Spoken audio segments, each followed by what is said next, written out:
Сибайский многопрофильный профессиональный колледж вновь стал местом встречи студентов со всего Зауралья, а также из города Белорецк. В целях развития и пропаганды культурных ценностей на базе нашего учебного заведения состоялся зональный этап республиканского фестиваля «Студенческие встречи. Молодежь. Экология. Творчество». На этот раз мероприятие посвящено объявленному в России Году экологии.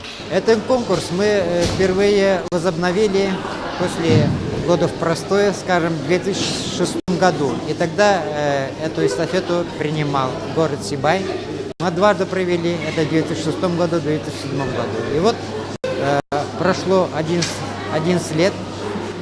По разным девизам, конечно, проводили. В прошлом году был посвящен Году кино. До этого, значит, ко Дню Победы.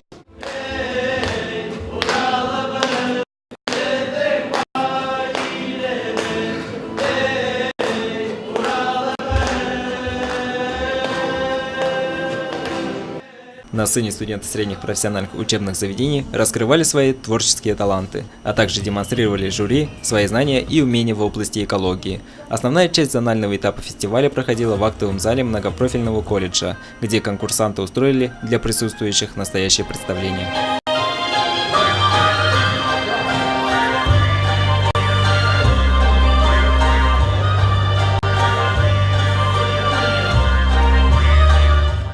Жюри в лице сотрудников педагогического колледжа, колледжа искусств и концертно-театрального объединения Сибая внимательно смотрели каждый показанный номер, учитывали все критерии фестиваля. В первую очередь, все же любовались нынешним творческим поколением.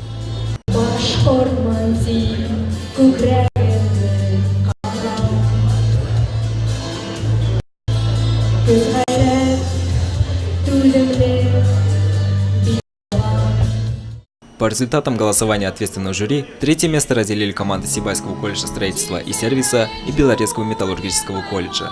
Второе место поделили между собой студенты Сибайского многопрофильного и Окярского горного колледжей. Первое место завоевали представители Сибайского медицинского колледжа. Ну а победителем регионального этапа студенческих встреч стала команда Баймакского филиала Уфимского топливно-энергетического колледжа, который и предстоит теперь отправиться в Уфу для участия в финале фестиваля.